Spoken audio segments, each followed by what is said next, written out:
Hey everybody, thanks for tuning in to the Ephrata Community Church weekly podcast, a conversation with our pastors and leaders meant to continue encouraging you to know God, know freedom, know purpose, and make a difference. Hey, Ephrata Community Church, man, it's always good to be able to sit and connect with you midweek. Whenever you're watching this, man, whether you're sitting at home as soon as we drop it on Monday or you're catching it later in the week in your car or something, we just want you to know that, man, we sit around and think about you all and how to be a part of stewarding what's going on in your life. But I'm with the Reverend Dan Gulnac. Hey. The Right Reverend. It's so good to be with you, Dan. Dan, here's what I was going to text you yesterday afternoon, but I wisely just put my phone away for the day. Wow. I matter of fact, I could pull out my phone now and it's already up, ready to hit send. I thought, I'm just going to say it to Dan. I'm a little nervous right now. I think you this weekend was your teaching gift fully alive. Like I've known you for a while, and when you delivered this weekend, I'm like, that is the gift of teacher in a community fully alive. And believe me, we all know a little bit about that. We sometimes draw on our prophetic versus our teaching gift or our pastoral inclinations. These even apostolic occasionally, these. It shows up in the way we steward front of house. But I just want you to know, man, dude, that was what a teaching gift should look like, fully alive. Thank you. You think I'm making that up? Did you feel good? I did. I felt like, and you have this same thing where there's different gifts of the Spirit you can draw upon to communicate from front of house. And I really knew that was the primary task this week, I felt. And so, I felt great about what the Lord asked me to do and my faithfulness to that. That's right. And, as I said, beginning in my sermon each time, these are weighty subjects, and it is truth. And truth is, it's sometimes you're just like this. I know how this is going to hit people. And so as a pastor, you're really sensitive to that, but at the same time, really felt affirmed by the Spirit that it needed to be clearly communicated. That's right. So, if I could summarize how I experienced you and Chris differently, but similarly, the similar is I both thought your messages should have been the very first one. Baseline. But I realized it was for two different reasons. Chris's, after I heard yours, Chris's I realized was baseline for the posture we should have in the sense of, hey, the Lord is anxious to forgive us. So let's just admit we're the flawed creatures. Chris spent 3/4 of his message last week just depressing me. Right. And then I listened to last week's podcast and I was like, that's how I felt. Exactly. I was just depressed in a good way. Then all of a sudden, Chris just reminds me of your love for who you are meant to be, not for what you become, right? Yeah. And so I think just as we walked into such intense topics, Chris was baseline posture of the Lord's goodness toward us, right? Yep. It's done in such a Chris way. Such a Chris way. Yours, I was talking to Rachel later in the day, I was like, man, that was theologically baseline.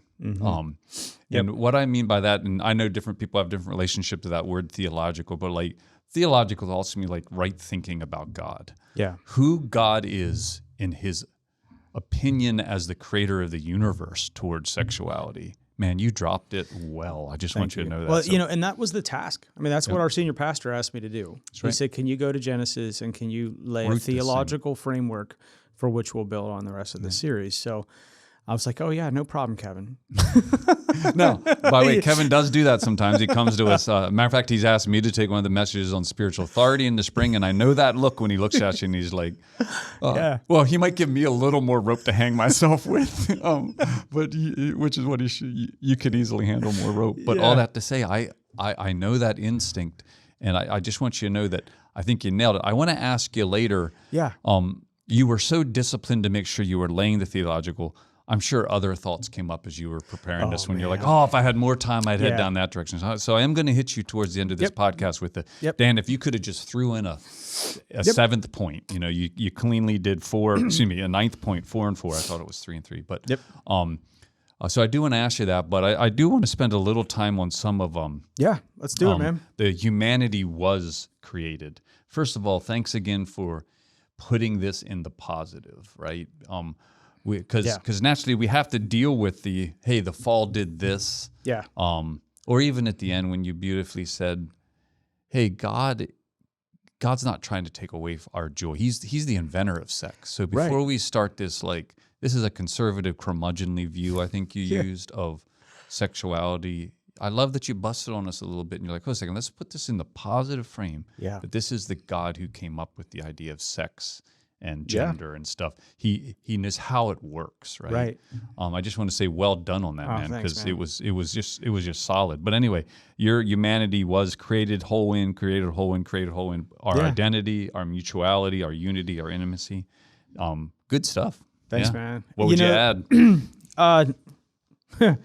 Nothing. I mean, I don't. I know we'll get to the like. What are the things if I had more time? Yeah. Right. I love, and I genuinely do, and I know you do too, Jim. Like when you sit with the text and you're working, with the Holy Spirit. Actually, He's doing the work, and you're just listening. But I felt like I had never seen this in clarity, and I needed to come up. I felt like I needed to come up with some statements like this that would not only be clear in Revelation, but also be progressive. Mm-hmm. And one of the things I saw as I built out the sermon was that, and I hope people got this, was like, really, I feel like for us, when we're talking about wholeness and sexuality, we're most of the time what people are thinking about is the intimacy part, right? Sexual intimacy, but it actually, that has to be built on the previous three. And identity, mutuality, and unity. Yeah. In order to experience that. And I just walk verse by verse through the text to get that. So I feel like, I don't know if that's what the Lord intended through that, but that's certainly what He showed me this week, which was a beautiful thing. And you're learning it from the Holy Spirit as you're prepping. And a lot of these things I've known, or I've, my own personal reading and things, but I was just like, man, these are some things that I wish people would have said to me 20 years ago. That's right. So another little thing I noticed you do, and whether or not you recognize the accidental genius of it. A lot of times you get done, you're like, oh yeah, that's absolutely. What I meant to do. Of course, yes. But all that to say, I do believe that the nature of good theological work or good biblical work often is theology or the Bible speaking to a issue of the day. Yep. And truthfully, most of the New Testament is for sure a writer writing to an issue or to a topic, right? And so I was a bit prepared when you were on this week for like Dan going after the leading topics or questions that are up right now, right? And we know them because remember, this series came out of you asked for it, so we know that there was very things like, hey, let's talk about transgendered, let's talk about sexual identifiers, let's talk about pronoun. Like we know what I would call the flashpoints. Yep. But I always say this: good theology speaks to those, but from the who God is approach, right? Yeah. And so you opening with created whole in our identity was like a great spot to start, that then because of that can then answer, why are we so fixated with our sub-identities off of that? I am a Republican American. That's right. I'm a Democratic socialist. Or by the way, that sounded like I was making political statements. I wasn't. No, they're just two great examples. Exactly. Yeah. Two actual parties. I was thinking of the European major party, a Democratic Socialist. But all that to say, the Bible doesn't push us off of our sub-identifiers. In other words, I'm of the tribe of Judah or the tribe of Benjamin. No, yes, and you're part of Israel, right? And so I just want to say that I love that reminder, like, hey, there is a core identity. Yep. Oh, and just so happens it is binary. Yeah. It's like, now, by the way, I'm not here to talk about binary, but I'm here to tell you, binary meaning that there's only two. Yeah. But I just want you to know, like, I think it's so good to be talking theology that then has implications. Yeah, and I know that, and one of the things I really felt, Jim, I appreciate that, and my intent, and I felt like the Holy Spirit really was clear to me, like, I want you to focus on the positive and to elevate the beauty of what God intended. That's right. Well, your closing thing, like, he's not saying no, he's calling us to a better yes. Right. Or at least that's what I wrote. That's what I said. Good. Yeah. Right. Yeah. He's not saying no, he's calling us to a better yes. Because and this is core to who we are here at ECC. It's core to how Kevin leads, right? Like, the church is known for too many no's. Let's focus on the yeses. And so, and I knew that what would be held by people as they were hearing this were the implications. And I knew that even the implications when that happened was the enemy was going to use that to twist it and to bring all these things. And the yeah buts. What about this? What about this? And I knew, as I said in the beginning of my sermon, there's just no way I'm going to be able to address all of that. That's right. Right? I mean, we don't have an hour and a half. No. For me to tease all these things out. We could turn this podcast into that if you want. Seriously could. Our tech guy just groaned because he has to edit That's these. Right. We are taking time to have those conversations in more complexity in other spaces during this series.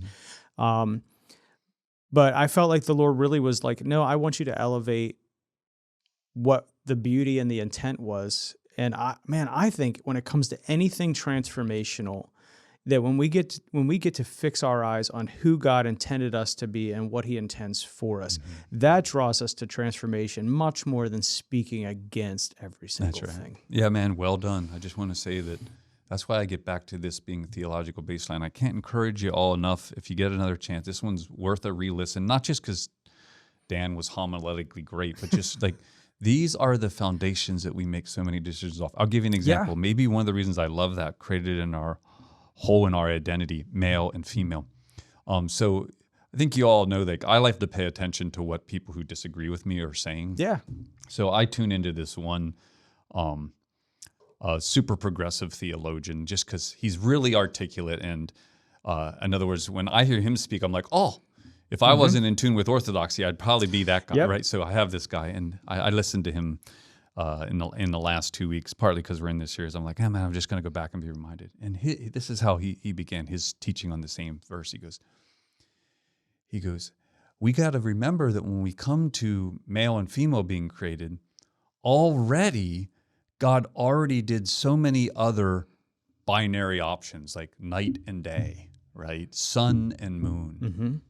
And he says, but what God's really showing us there is that just the same way that we have dusk and we have 24 hours of different comminglings of night and dark, that's how gender is. And then he went on to say there's 42 genders you can have in the same way you can have dusk. And I sat there and I'm like, wow, the principle gets walked past that, no, dusk is not it's not its own thing. It is a combination of two good things. Right? In other words, dusk is a combination of day and night. That's right. It is not its own thing in and of itself.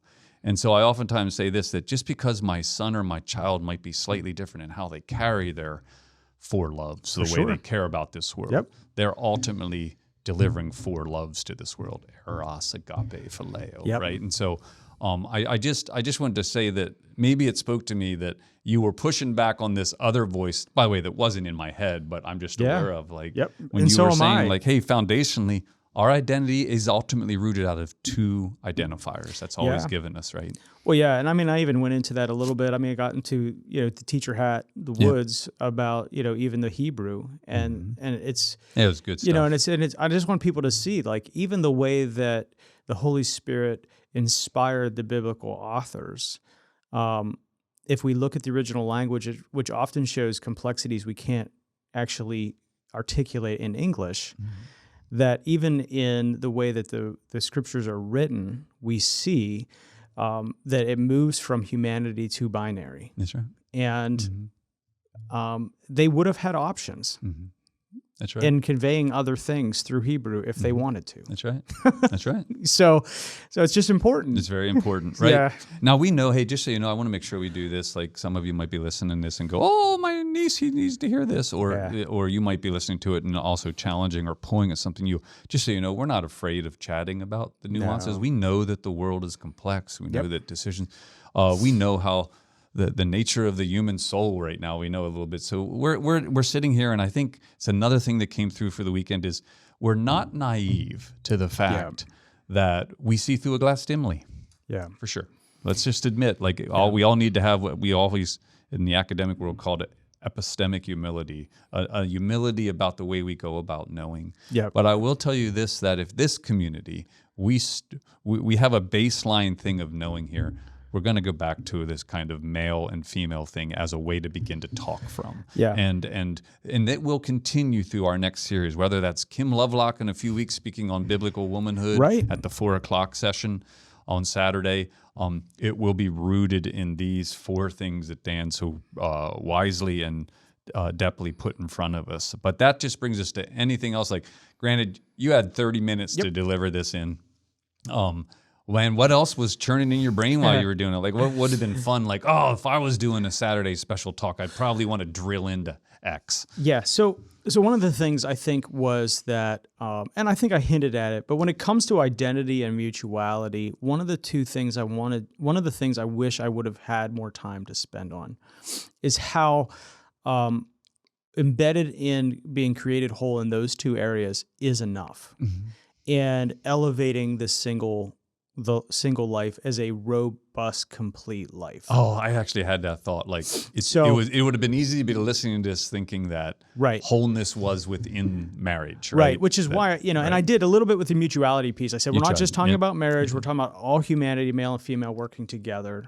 But I would have loved to riff a little bit on just how God calls some people to singleness, and some people desire to be married, but are not able to take that step at this point, and that you're not missing out on wholeness in your relationship with God, and you're being able to flourish as a human in the earth with that you have not yet experienced unity or intimacy. Oh man, dude, that is so good. You're right. I almost want to make a 7th special talk and have you on wholeness and singlehood. Right. Because I really would have wanted to have a conversation around that, because I